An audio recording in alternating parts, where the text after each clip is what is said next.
شہر سے گاؤں کی طرف آیا، پھر گاؤں سے شہر کی طرف دوبارہ گیا، سیکنڈ روٹ بھی کمپلیٹ کیا۔ تھرڈ روٹ پر یہ ہوتا تھا کہ میں نے شہر سے سواری کو لے کر گاؤں کی طرف چھوڑ دینا ہوتا تھا، اور اگر ٹائم بچ گیا تو شہر واپس جا کر لاری کھڑی کر دینی ہوتی، کیونکہ دن میں وہاں پر سواریاں جلدی آ جایا کرتی تھی تو ان کو واپس لے کر گاؤں بھی آنا ہوتا تھا۔ لیکن جس رات کافی زیادہ لیٹ ہو جایا کرتا تھا تو میں صبح جلدی اٹھ کر لاری کو پہلے شہر کی طرف خالی لے جاتا تھا اور وہاں سے پھر بھر کر سواریوں کو گاؤں کی طرف لایا کرتا تھا۔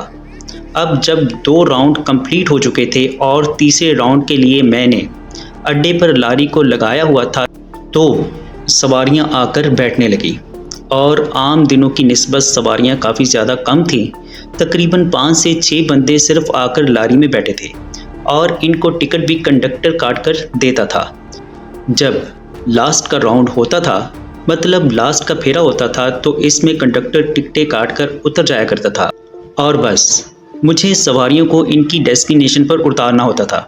کنڈکٹر نے بھی ان سب کی ٹکٹیں کاٹی اور اس کے بعد لاری سے اتر گیا۔ بس اب وہ 5 سے 6 مسافر تھے اور میں اکیلا اس لاری کے اندر۔ وہ تقریباً 50 سے 60 کلومیٹر لمبا روٹ ہوتا تھا، اور اتنی تیز سپیڈ بھی روڈ پر نہیں کی جا سکتی تھی کیونکہ روڈ کی حالت اتنی اچھی نہیں تھی۔ خود اندازہ لگا لیں کہ میں 1988 کی بات کر رہا ہوں۔ اب میں لاری کو چلاتا جا رہا تھا۔ وہ سردیوں کی رات تھی اور روڈ بالکل سنسان پڑا ہوا تھا۔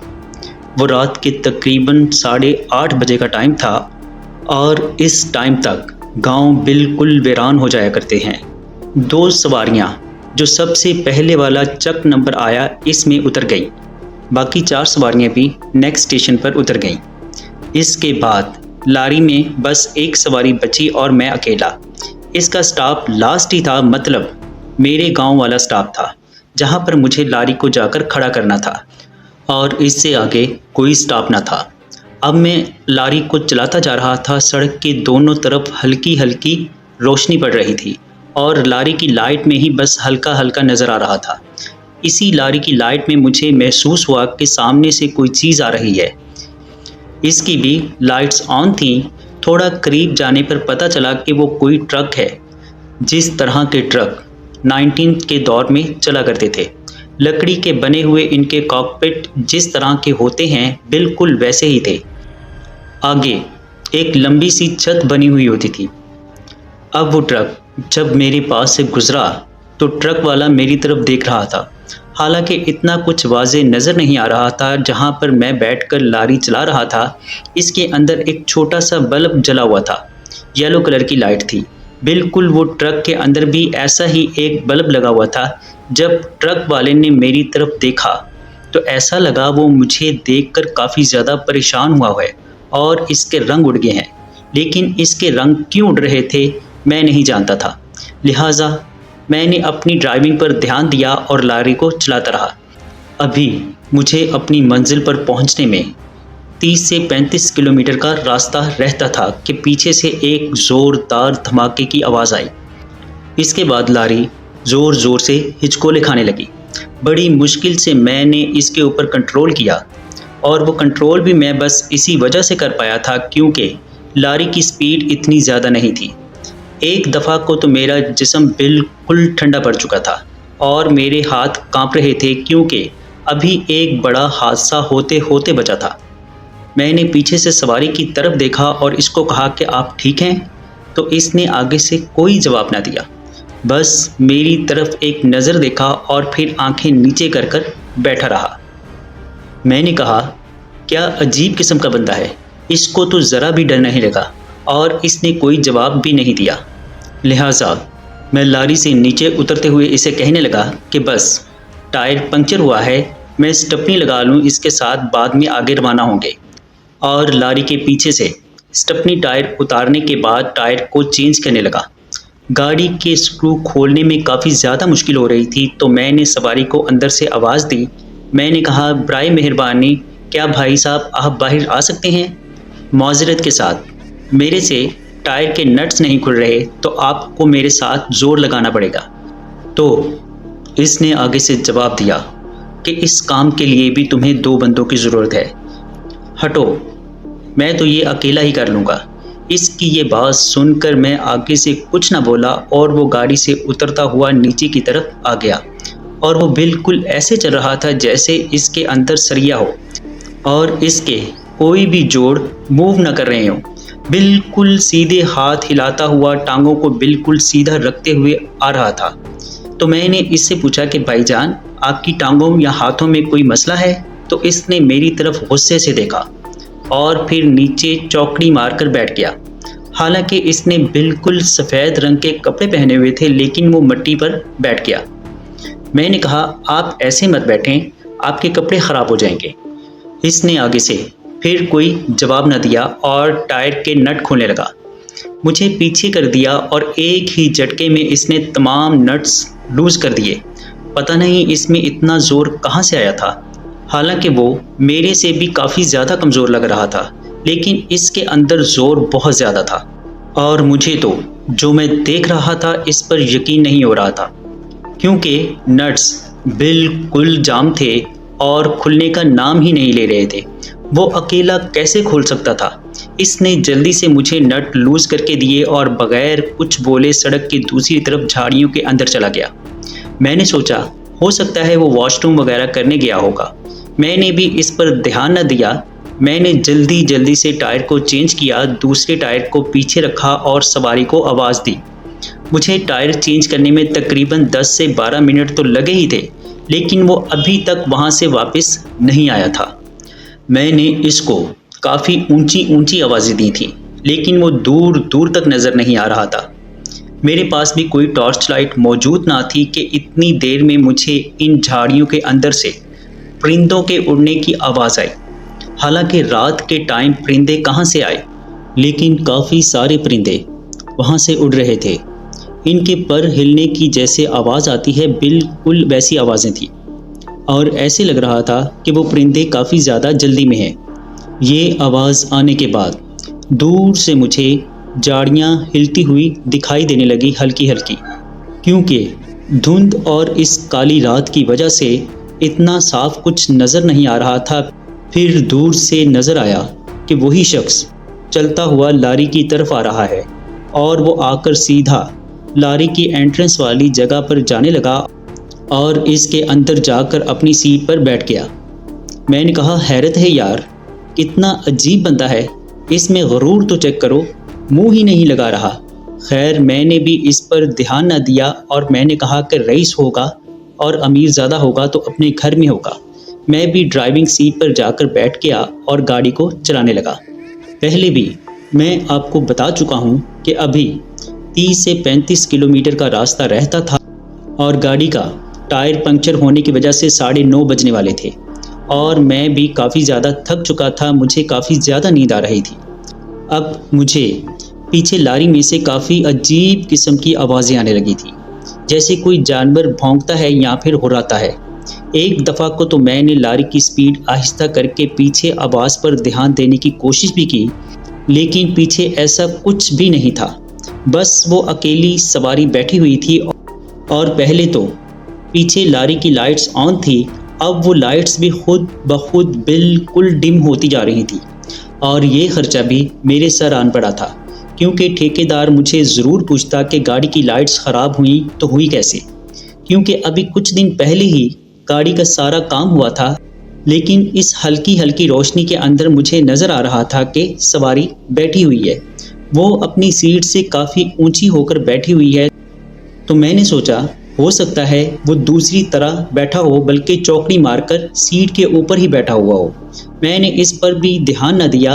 اب مجھے پیچھے سے ایسی آوازیں آنے لگی جیسے کوئی سیٹس کو زور سے ہلاتا ہے اور سیٹ کو پھاڑنے کی کوشش کر رہا ہے۔ میں نے گاڑی کی سپیڈ آہستہ کر کے پیچھے کی طرف مڑ کر دیکھا تو یہ دیکھ کر اتنا زیادہ حیران ہوا کہ آپ تصور نہیں کر سکتے۔ یہ سیٹ بالکل خالی تھی اور ایک بھی سواری موجود نہ تھی، وہ شخص وہاں کہیں بھی موجود نہیں تھا۔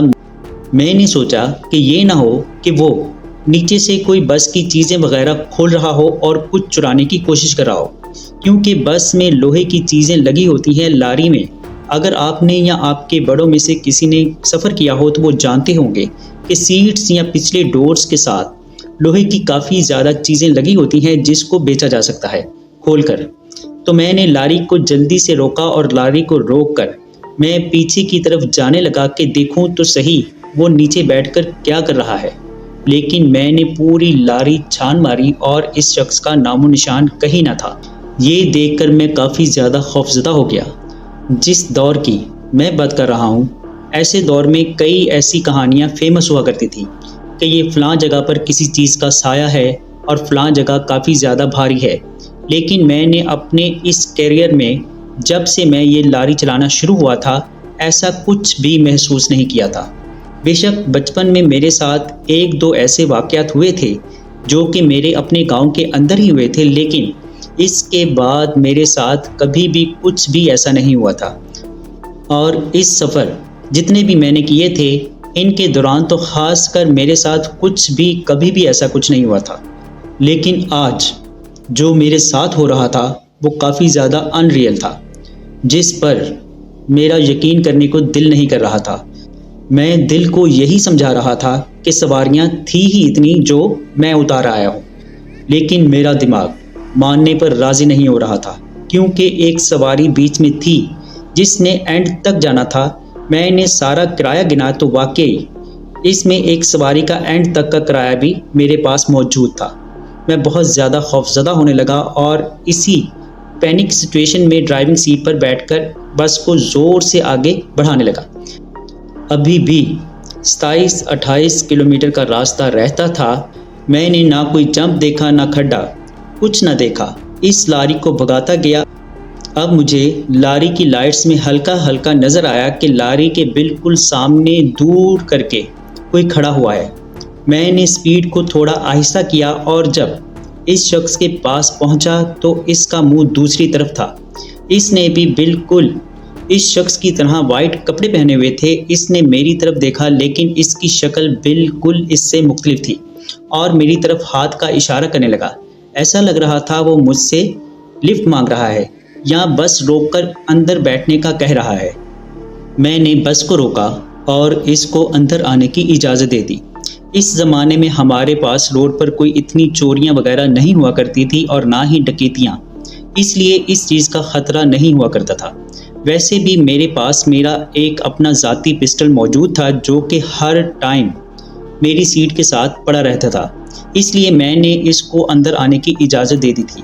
وہ آیا اور کہا کہ مجھے فلاں فلاں گاؤں جانا ہے۔ وہ اسی گاؤں کا نام لے رہا تھا کہ جہاں پر اس گاڑی کا لاسٹ سٹاپ تھا، لیکن ایک بات مجھے کافی حیران کر رہی تھی، وہ بھی بالکل اسی شخص کی طرح چل رہا تھا جو کہ پہلے میری گاڑی میں موجود تھا۔ ان دونوں کی چال بالکل ایک جیسی تھی کہ جیسے ان کی ٹانگ میں کوئی مسئلہ ہو اور ان کے جوڑ مڑ نہ رہے ہوں، اور کپڑے بھی بالکل وائٹ تھے، بس ان کی شکلیں ایک دوسرے سے مختلف تھی۔ وہ جا کر اسی والی سیٹ پر بیٹھ گیا جہاں پر دوسرا آدمی بیٹھا ہوا تھا۔ میں نے اس سواری کو خاص کر اس لیے بھی اپنی گاڑی میں بٹھایا تھا کیونکہ مجھے بھی کافی زیادہ خوف محسوس ہو رہا تھا، لیکن اب مجھے لگ رہا تھا کہ اس کو اپنی گاڑی میں بٹھانا میری بہت بڑی غلطی تھی۔ ابھی ہم تھوڑا ہی آگے گئے تھے کہ وہ شخص چلتا ہوا میری طرف آنے لگا۔ میں بیک مرر میں دیکھ رہا تھا وہ سیٹوں کو پکڑتا ہوا میری طرف چلتا آ رہا تھا۔ ایسے لگ رہا تھا کہ جیسے اس کے جسم میں جان ہی نہیں ہے۔ وہ ہاتھوں کے سہارے خود کو گھسیٹ گھسیٹ کر میری طرف آ رہا تھا۔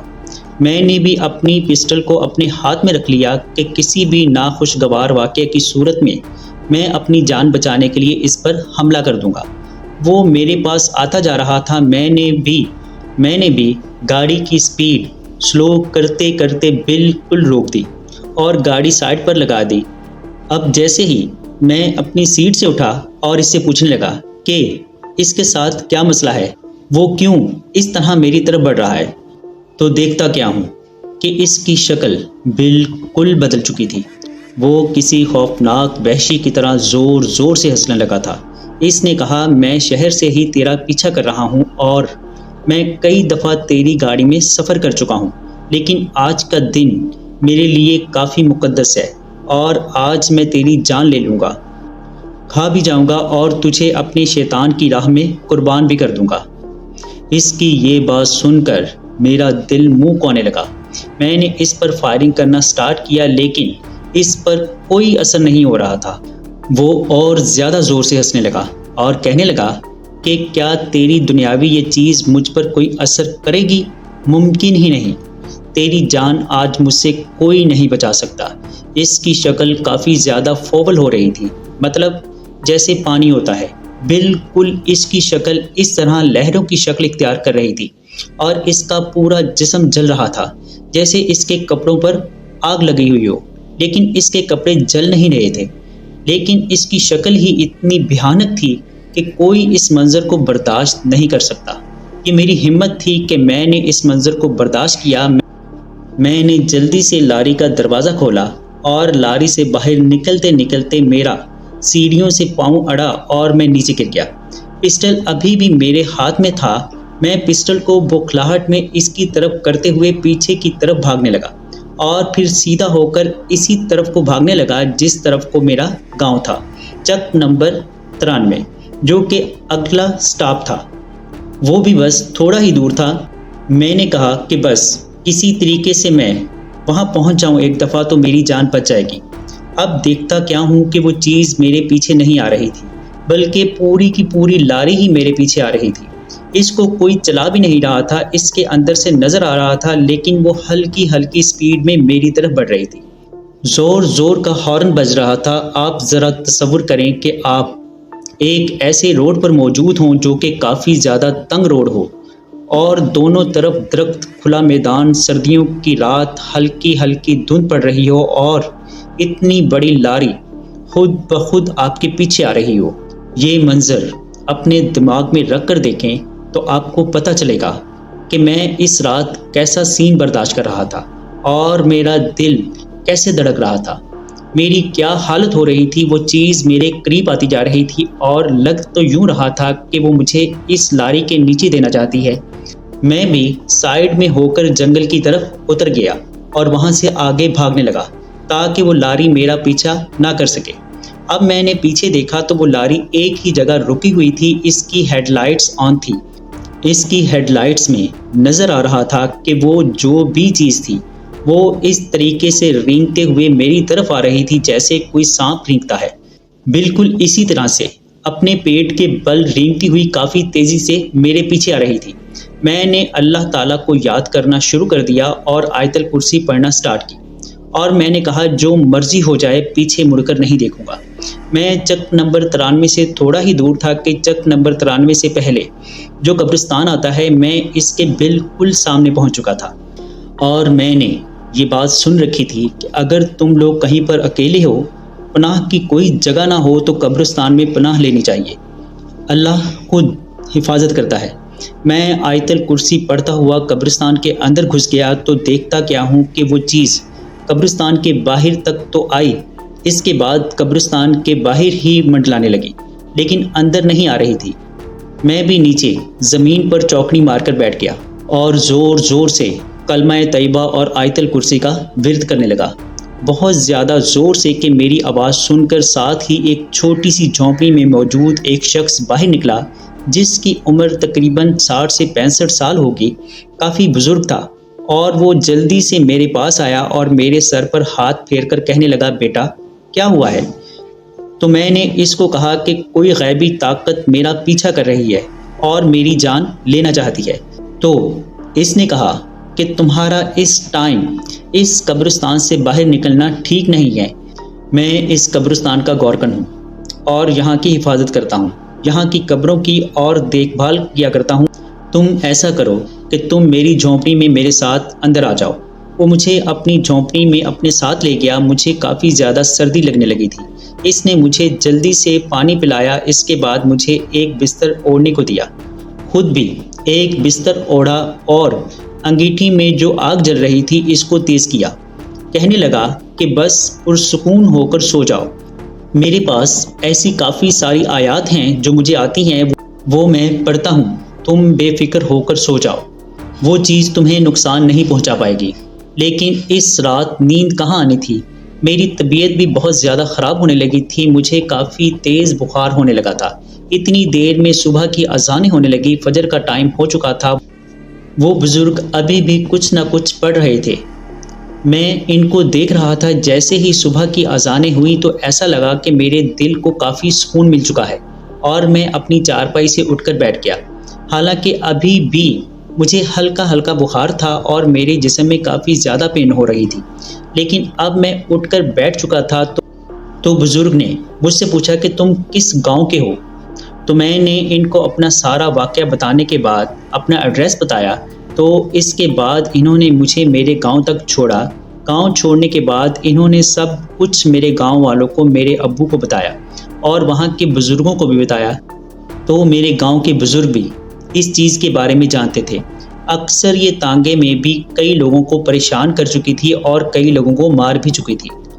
اسی لیے میرے گاؤں والوں نے کہا کہ مجھے رات کا سفر کرنا بھی ہو تو 7 بجے سے پہلے ہی کرنا چاہیے۔ یہ جو بھی چیز ہے 7 بجے کے بعد ہی اس روٹ پر پھرتی ہے، اور وہ وہاں شہر سے ہی تمہارے پیچھے لگ گئی تھی، کیونکہ جب تم یہاں گاؤں سے لیٹ نکلے تھے تو وہ تب ہی تمہارے ساتھ چلی گئی ہوگی، اور پھر واپسی پر وہ اسی موقع کے انتظار میں تھی کہ تمہیں مار سکے۔ وہ تو خوش قسمتی تھی اور تمہارا فیصلہ بالکل صحیح تھا کہ تم قبرستان کے اندر چلے گئے اور وہاں پر یہ بزرگ تمہیں مل گئے، ورنہ اس چیز نے تمہیں مار ہی دینا تھا۔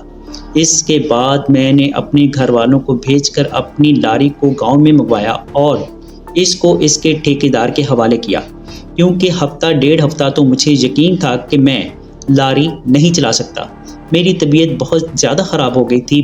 پھر تقریباً 3 سے 4 دن میں میری طبیعت تھوڑی سٹیبل ہوئی تو میں دوبارہ کام کرنے لگ گیا، مطلب لاری چلانے لگا۔ تو اس دن سے میں نے تہیہ کر لیا کہ کبھی بھی رات کو روٹ نہیں لگاؤں گا اور رات میں کسی بھی سواری کو نہیں لوں گا، بس صبح کا اور دوپہر کا 2 ہی روٹ کیا کروں گا۔ اس کے بعد اپنے گھر آ جایا کروں گا، کیونکہ جان سے زیادہ قیمتی کچھ نہیں، اور ان 2 روٹ سے میں اتنا تو کما ہی لوں گا کہ اپنے ماں باپ کا اور اپنا پیٹ پال سکتا ہوں۔ آج اس بات کو بہت زیادہ عرصہ ہو چکا ہے۔ خود سوچیں، یہ 1988 کی بات ہے اور اب 2024 ہے۔ میں نے اس کے بعد اپنا بزنس سٹارٹ کر لیا تھا اور الحمدللہ اتنا زیادہ منافع ہوا اور اتنا زیادہ سیٹل ہو چکا ہوں میں اپنے بزنس میں کہ میں لاہور شفٹ ہو چکا ہوں، اور مجھے ابھی اس طرح کے کام کرنے کی کوئی ضرورت نہیں۔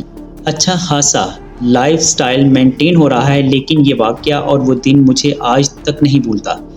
کبھی کبھی ہم گھر میں بیٹھے ہوئے پرانے وقتوں کو یاد کریں تو یہ واقعہ مجھے ضرور یاد آتا ہے، اور میں اپنے بچوں کو بھی یہ واقعہ اکثر سنایا کرتا ہوں۔ وہ اس واقعہ کو کافی شوق سے سنتے ہیں، اور میں امید کرتا ہوں کہ آپ کے لسنرز کو بھی یہ واقعہ کافی زیادہ پسند آیا ہوگا۔ یہ میرا ایک ریئل واقعہ ہے جو میں نے آپ لوگوں کے ساتھ شیئر کیا ہے۔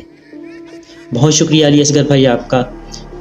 جی دوستو، کیسی لگی آپ کو سٹوری؟ کمنٹ باکس میں اپنی رائے کا اظہار ضرور کیجیے گا۔ اگر آپ یا آپ کے کسی جاننے والے کے ساتھ ایسا کوئی خوفناک یا ناقابل فراموش واقعہ پیش آیا ہو اور آپ اسے ہمارے ساتھ شیئر کرنا چاہتے ہیں تو نیچے ڈسکرپشن میں موجود میرے واٹس ایپ نمبر یا پھر ای میل ایڈریس پر ہمارے ساتھ شیئر کر سکتے ہیں۔ اپنا اور اپنے گھر والوں کا بہت سا خیال رکھیے گا۔ مجھے اور میرے گھر والوں کو بھی اپنی دعاؤں میں یاد رکھیے گا۔